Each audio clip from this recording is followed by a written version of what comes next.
নমস্কার বন্ধুরা, সবাইকে আমার চ্যানেলে স্বাগত। আজ বানাবো দুধ আর তরমুজ দিয়ে মজাদার জেলি। জেলিটি দেখতে অসাধারণ হয়েছে। চলুন তাহলে রেসিপি শুরু করা যাক। তরমুজ একঘেয়ে খেয়ে আর ভালো লাগছে না, তাই আমি এইরকম একটি তরমুজকে আজ একটু অন্যভাবে খাবো। তার জন্য তরমুজটাকে প্রথমে কেটে নেব। তরমুজটা কেটে নিয়েছি।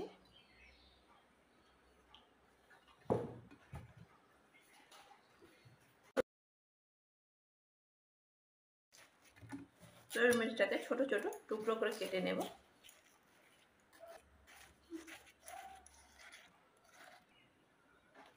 এইবারে তরমুজটার মিক্সার গ্রাইন্ডারে দিয়ে এর রস বের করে নেব।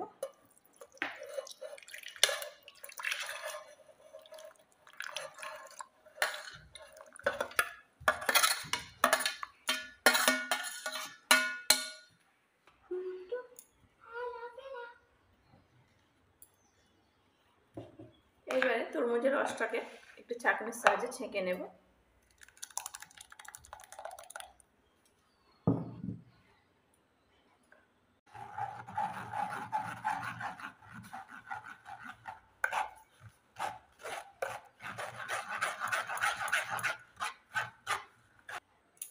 তরমুজের সমস্ত রসটা ছেঁকে নিয়েছি।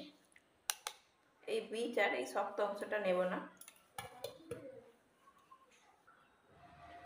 রসটাকে একটি বাটি মেপে নেব।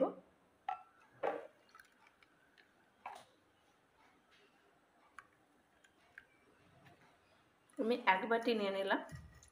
এই এক বাটি সমান মেজারমেন্ট কাপের 1 কাপ। এখানে আমি আগার আগার পাউডার নিয়ে নিয়েছি। এই তরমুজের রসের সঙ্গে মিশিয়ে নেব।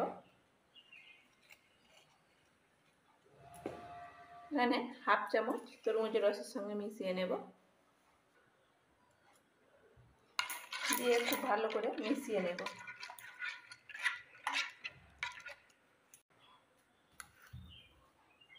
এবারে এর মধ্যে পরিমাণ মতো চিনি দিয়ে দেবো। চিনির মাপটা আমি বলছি না, এখানে যে যেমন মিষ্টি খায় সেই অনুযায়ী মিষ্টি দেবে।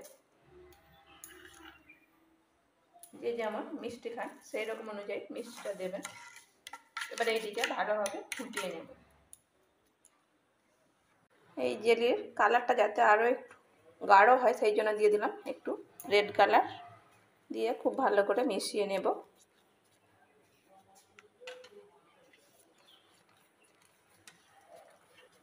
এবারে গ্যাসের চুলাটাকে অফ করে দেব।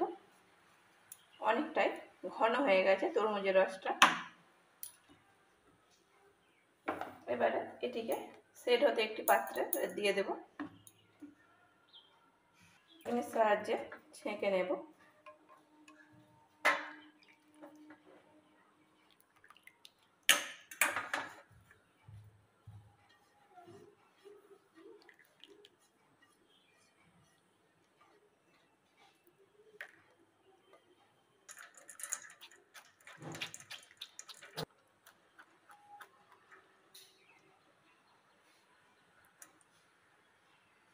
এটিকে এবারে সেট হতে আধ ঘন্টা রেখে দেব। একটি কড়াইতে 1 বাটি দুধ আমি ফুটতে দিয়ে দিচ্ছি। দুধটি ফুটে ফুটে আগের থেকে অনেকটাই ঘন হয়ে গেছে। এবার এই দুধের মধ্যে দিয়ে দেব চিনি।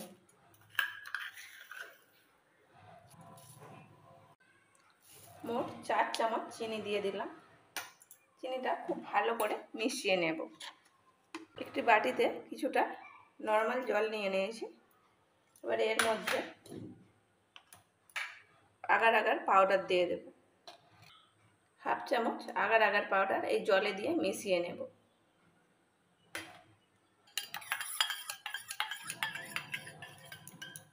দিয়ে খুব ভালো করে মিশিয়ে নিলাম। এবার এই বাটিটি এক সাইডে রেখে দেব। চিনিটা খুব ভালোভাবে মিশিয়ে নিয়েছি। চিনিটা দেওয়ার পর দুধটা খুব ভালোভাবে ফুটে গেছে। এবারে যে আগে নিলাম জলে মেশানো আগার আগার পাউডারটাকে আবার ভালো করে মিশিয়ে নিয়ে এবারে এর মধ্যে মিশিয়ে নেব। দুধটা খুব ভালোভাবে ফুটে গেছে, মিশ্রণটা আগের থেকে অনেকটাই ঘন হয়ে গেছে। এবারে গ্যাসের চুলাটিকে অফ করে দেব। এখানে দুধের মধ্যে দিয়ে দেব কয়েক ফোঁটা ভ্যানিলা এসেন্স, যাতে একটু সুন্দর গন্ধ আসে পুডিংটার মধ্যে। এটা কেউ যদি না চান তাহলে না দেবেন। খুব ভালোভাবে সেট হয়ে গেছে। এটিকে এবারে একটু ছুরির সাহায্যে কেটে নেব।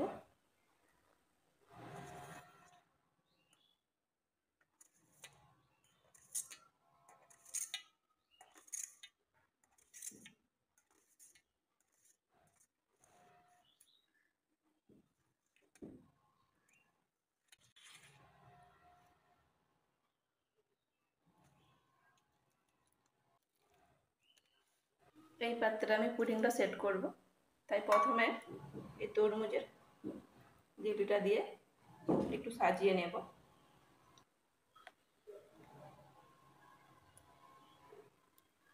এবারে যে দুধটা ফুটিয়ে রেখেছিলাম একটু ছাঁকনির সাহায্যে ছেঁকে নেব।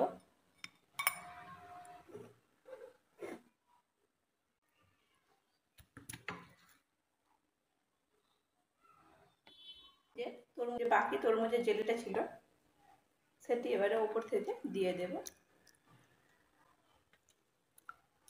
তরমুজের জেলিটা কত সুন্দর রং হয়েছে, বাচ্চারা এগুলি আনন্দের সাথেই খাবে।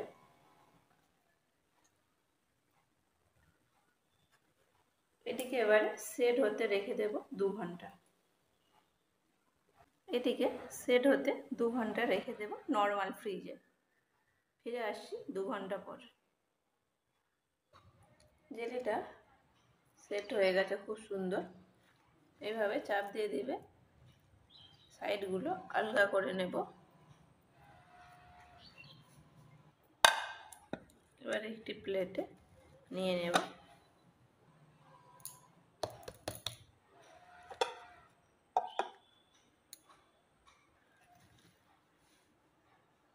প্লেটে উল্টে দিতে কত সুন্দর ডিমোল্ড হয়ে গেল, দেখতে অপূর্ব সুন্দর হয়েছে। কেটে দেখে নেব কত সুন্দর হয়েছে জেলিটা।